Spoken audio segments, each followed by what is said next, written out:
to stop being endlessly funny? When can you relax and simply be yourself? And when you watch this movie, he uses humor all the time, like a defense mechanism to not be himself, but then he kind of is afraid to be himself with her. It's an interesting dynamic. You know, people. And then he does have to be himself at the end to save her. Yeah. So it's pretty interesting how he uses that as like a self-defense mechanism, his humor. Yeah, I never thought of it. Den of Geek has a really good article about it, but they read it. And then I also love the ending.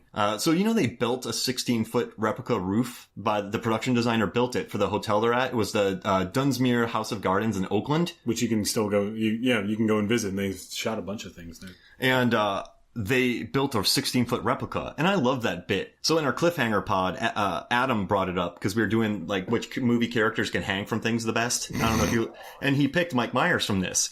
And for 90 seconds, he's hanging from that roof with one arm while she's trying to axe one hand or the other. And Anthony LaPaglia right between his fingers is like, ooh, and Nancy Travis. And Anthony LaPaglia are Tony and Harriet are talking, and you see her in the background, I mean, that's a funny bit right there. That one always makes me laugh.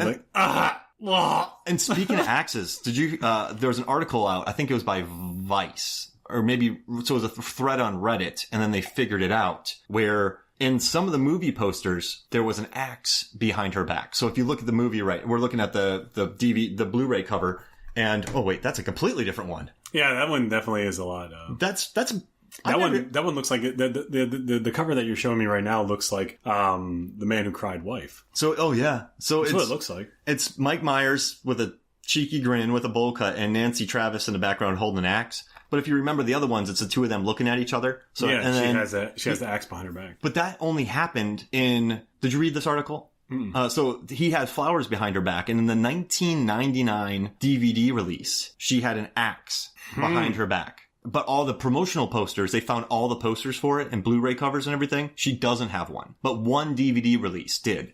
So somebody probably saw it, and then they reissued it. Oh wow! And then so he was like, "Am I crazy, or did they?" It's like me and the Goonies with the octopus or the squid that I saw it on the Disney Channel. Oh yeah, because then you're like, "Did that actually happen?" Yeah. You're like, "Well, in certain ones it did." And when I was super young, you have VHS tapes, you don't have DVDs that come out to watch the deleted scenes. So you catch that one line of the kid saying, "Yeah, and the squid was really scary," and you're like, "Wait." I don't remember that. Yeah, exactly. And so I was like, did I make that up in my head? But so this kid thought he made it up, but it turns out in 1999 they released that. And then in Australia now, the Blu-ray has her with the axe behind her back. So people weren't crazy. I just wanted to let you know that. So I guess they reissued it because the one guy saw that and then he was like, this would have been a good idea. Or maybe he made up the whole thing thinking that that'd be a good idea to add that anyways. Yeah. That would be I think it is a lot smarter than to put the flowers back there. Yeah. I mean, I just like that because it made me think about my Goonies thing. But there's a couple lines though I want to run by you that I kind of love. I love when Nancy Travis is like, what do you look for in a woman? He's like, normally I should say humor and heart and warmth, but I'm going to say breast size. And then she laughs. I love when she's like, oh my gosh. Like she laughed. I thought that was hilarious when she said that, her reaction to him. I thought that was kind of funny, but that's a good line, right? Yeah. When I heard that when I was 13, I'm like, this guy's the coolest dude in the world. He speak the truth. Yeah. But, I don't know. And I want to ask your thoughts about Chubby Wubby Boom Room tea. What? Remember when she offers him tea and he calls it Chubby Wubby Boom Room tea? The look, you were taking a sip of coffee and then you swallowed really hard and just what? I don't remember that line. What about the 30-minute juice scene? That was totally unnecessary, right? Because like your family member poisons you, then she comes in with a juice that she spent 30 minutes on perfectly at that time. That's a bit. That bit didn't work for me. Did you like the juice scene in this movie? Remember when, the majority of the times you're poisoned by a loved one or family. And then, you don't remember this? Nancy Travis walks in with this juice. She's like, I spent 30 minutes on it. Oh, and then he's like, never mind. My mind went somewhere else. I was like, are you talking about like they really spent a good portion of the movie making a juice? And I don't remember that. It's like, yeah. Oh, yeah. When she brought it out. But but he's like, I'm going to brush my teeth. It's a weird scene. Yeah, well, yeah. I mean, because he's convinced that his wife or his soon-to-be wife is going to kill him. So. I guess the timing felt a little contrived, but I guess you got to move the plot forward. And then she's like, and then she asked him if he ever wants to kill people because trust. Like you and I stay together, I could kill you at any time. Yeah, and then would you? Yeah. No, you aren't big on that point. Well, I just small little points I didn't really think about. And I love when he breaks up with her and comes back. And he's like, I'm gonna go see a therapist. or psychiatrist, but I'm not sure my insurance will cover it. That's a good bit. Maybe that was a original script bit. He gets the whole band to go up on the roof. Oh, yeah. To play. Harriet. It's pretty cute. Yeah, I mean, I don't know. Loving. Any other bits you want to cover in this film? I did really like Anthony LaPaglia's character. I thought he was a great sidekick. Yeah. I don't know if later on in life. I mean, he does do a really good job as side characters later on when he was in Mixed Nuts. Yeah. Do you remember that? Empire Records. Empire. I'm the only person that didn't like that movie. I never liked that movie. I'm sorry. Like I can't say that was a good movie. It was so terrible. And people go, why not? Because they already made that movie. Chris, put the knife down. You look very angry. Put the axe down, Chris. Stop carrying that switchblade everywhere you go. You have a butterfly knife that you're like right in front of my face. Look like you need a little shave there, Mark. But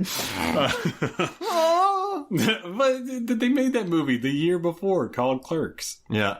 And like it immediately comes out because as soon as Clerks came out, a bajillion movies that were just like Kevin Smith movies came out, and everyone was like going, "Yeah, it was like that's cool." And it's like, no, it's like they're knockoff films. I guess what maybe people Empire Records is more accessible because it's not just a bunch of dudes and women giving dead men fellatio. I guess it's more of like a mixed crowd. It's just like, I mean, having a bunch of grunge kids that work into a pretentious rich kids that work in a record store and they're saying what's good and what isn't. But I like the criminal kid that comes in, tries to shoot up the place. I like Ethan Embry. He gets eaten by the Guar people. Yeah.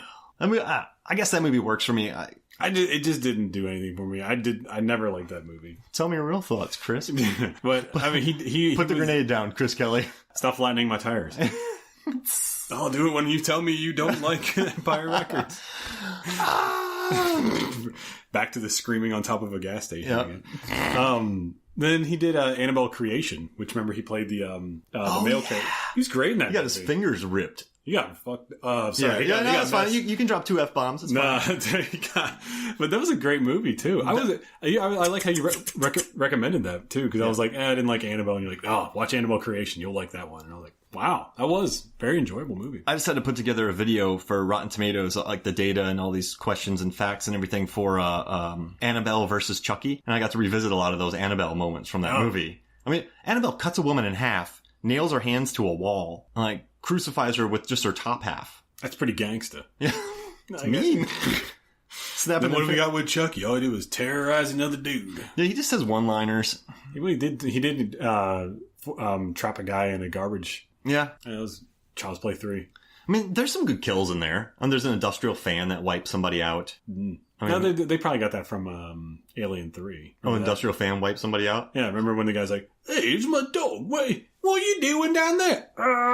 Was this an Australian guy? I don't know where that movie takes place, but everybody has these weird accents that none of them match. And poor Charles Dance. Dutton. Charles Dance is from Game of Thrones. And then Charles Grodin is from this movie. But no, he keeps getting sacrificed in movies. Charles Dutton? Yeah. In Alien 3, he gets sacrificed. In Mimic, he sacrifices himself. And then in Legion, he sacrifices himself. Or is he religious or born-again religious in any of those movies? Because I know in Alien 3, he's like a born-again Christian. Alien 3, he is. Mimic, he's just a cool cop that goes down there and sacrifices himself. And then in Legion, he's battling hell. But I don't know if he was religious or not. That's pretty gangsta, too. Yeah. Speaking of gangsters, Anthony LaPaglia was the original choice for Tony Soprano. Really? He was. Wouldn't that be an interesting show? There would have been a lot less breathing. You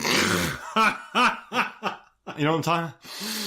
You trying to say you don't like the way I am? I didn't like his voice. Who? Tony Soprano. Just the breathing. I thought it was a little bit too much. I thought the first season, it started out as a comedy because it was originally written as a comedy because it's a mob boss going to see his psychiatrist, and then it turns, dark drama, which it is an amazing show. You like analyze this with De Niro. God, those movies. Yeah. But so any other things you want to talk about? I think we've kind of covered a lot of this movie. You got any more notes? You got any more behind the scenes stuff for me? I just wanted to talk a little bit about maybe the actors, Amanda Plummer, who starting with this movie, she then became known as like the kooky girl and everything. Yeah. Like she was always known as the girl that's like not quite right. Where she was in Pulp Fiction and Prophecy. She was so good. She was in Hunger Games Catching Fire, and one of my personal favorite movies, which you either get it or you don't, Satan's Little Helper, which is streaming right now on Crackle. She always has like the character that's like kind of off, and she's always like a supporting character, but she's not like that at all in real life. She's a very like sweet and genuine woman, which is kind of weird because you would expect, you know, maybe she's kind of like that because every character she does, she's just kind of like a little, kind of like a Jerry Lewis. What do you get? She got She probably got stereotyped starting in the 80s. Yeah. And then with this movie, and then that just kind of continued on because everyone just knew her as that person. Because it was hard for actors to break out of those roles. Yeah. But of course now, since there's like a bajillion different streaming services and different platforms for actors to express themselves, yeah, you can change at the drop of a hat. They're a revelation. Yeah. You know, like if someone turns in a decent role and people are like, my mind is blown. Like Arnold Schwarzenegger in Maggie. Yeah. Like, what the heck was that? My life is over. I did not see that coming. He's a good actor. He's amazing in that movie. I was completely blown away. I mean, that was like, what, 5 years ago? Yeah. So good. Yeah. Or like, you know, Stallone doing a movie where his character's not on the verge of death. Copland. He's on the verge of death. Yeah. Like... Creed. He Rocky. almost dies in Creed. Oh yeah, he does. That was the whole thing. Demolition Man. Oh, he's getting shot at. Yeah, he's pretty much on the verge of death. I would say over the top. Over the top. He's almost always dying. Yeah, in every movie that he does. Tango and Cash. Cobra. I love Cobra. Stop or my mom will shoot. God, remember that scene where he's having a dream sequence where he's shooting a gun in a diaper? I read an article with Sylvester Stallone talking about that movie. He's like, hey, I did the movies, I needed a paycheck. Yeah. It's like, yeah, well, it shows. I know that, I think Arnold tricked Stallone into doing Stop or my mom will shoot. Have you heard about that? Too. Yeah. Where Arnold said that he put out fake articles saying that he was going to do Stop or My Mom Will Shoot. And then Stallone's like, I need this movie. So Stallone took it. And Arnold's just like, ha ha. I guarantee he probably did this as a joke. But then he's like, then he did Last Action Hero, which I like that movie. I don't know why people. It's just different. It was in his heyday. It was so cool. Yeah, it was in his heyday and it was very meta. Shane Black writes like that. But it could have gone over people's heads too. It was just I think different. They just didn't get it. And then, yeah. Charles Dance is the bad guy in that one. Bringing it back. Right, speaking of bringing it back, I worked with the cinematographer that's of this movie, So I Married an Axe Murderer. Did he tell you any stories? He did not. I didn't have much of contact with him, but he was a very nice man when I worked with him on The Boss. Hey, Michelle Darnell. Yeah. Julio Macat, I think is how you say his last name. He was a nice guy and very, very obviously educated in cinematography. So when I saw his name on this, I was like, I know who he is. So he's been working. Oh yeah, everybody on this movie worked afterwards. Oh god, yeah, they're still going. Yeah. You know, all the producers after Robert Fry did this, he did Rudy, the movie Only You, which is an awesome movie if you haven't seen it. Robert Downey Jr., Marissa Tomei. Yeah, that's a great movie. Godzilla, Boondock Saints. Yeah, they made, and then Nancy Travis is still working. She's making bank on Last Man Standing. Of course, you know, Mike Myers hasn't done though. Anthony LaPaglia got on that show. I don't know, one of those crime shows. Yeah, that's what happens is so many different actors, so many good actors. What was his name? You shoot what, 3-4 days a week, 3 days a week. Yeah, and if you're not interested in really exploring anything else as far as acting goes, and you're trying to make money, that's the route to go. Or you got like a family and you just don't want to leave. Go to LA and work on CSI, you know, Frankfurt. Yeah. And the CSI Chambersburg. Yeah, just shoots on stages, knock it out, boom, get paid $250,000 an episode, $500,000 an episode, and you're out. What's the name of that guy that was in all those movies, all those shows? He's the really tall guy with the gray hair. Ted Danson? No. He was in CSI. Was he? Yeah. I was in CSI. I was in CSI. CSI was like the Tales from the Crypt of the time. I mean, look at Tales from the Crypt. Like, name one person who wasn't involved in those. Yeah. Like literally every actor, every producer. I mean, the producing credits on Tales from the Crypt it reads like a laundry list. It's like Law and Order. Yeah, it's like Law and Order. You know, like Crime of the Week people. And what was the name of that actor? But he started doing those, and then he did every one of them for nearly like 20 years. You know what I'm talking about? The really tall guy with the gray hair and the black eyebrows. He's in like every one of those. Yeah, Hank Cleveland. Chuck Finley's brother. Still haven't set up. Yeah. I just wanted to add that if you are interested in watching So I Married an Axe Murderer, it's streaming on Crackle and Pluto TV. Hey. Or you can go to my the place that I like to go to whenever we're reviewing these movies, which is Videodrome. And for $5, you can keep it for a week. You can get the DVD. I don't think they have the Blu-ray, but they have the DVD there. And they were super honest with you too. They were dead honest with me whenever I went there to go get it, because I went to go when I went to go rent it for this podcast. The guy was like, "Well, there's nothing really on it, It's like, in all honesty, just I would just stream it. Yeah. And I was like,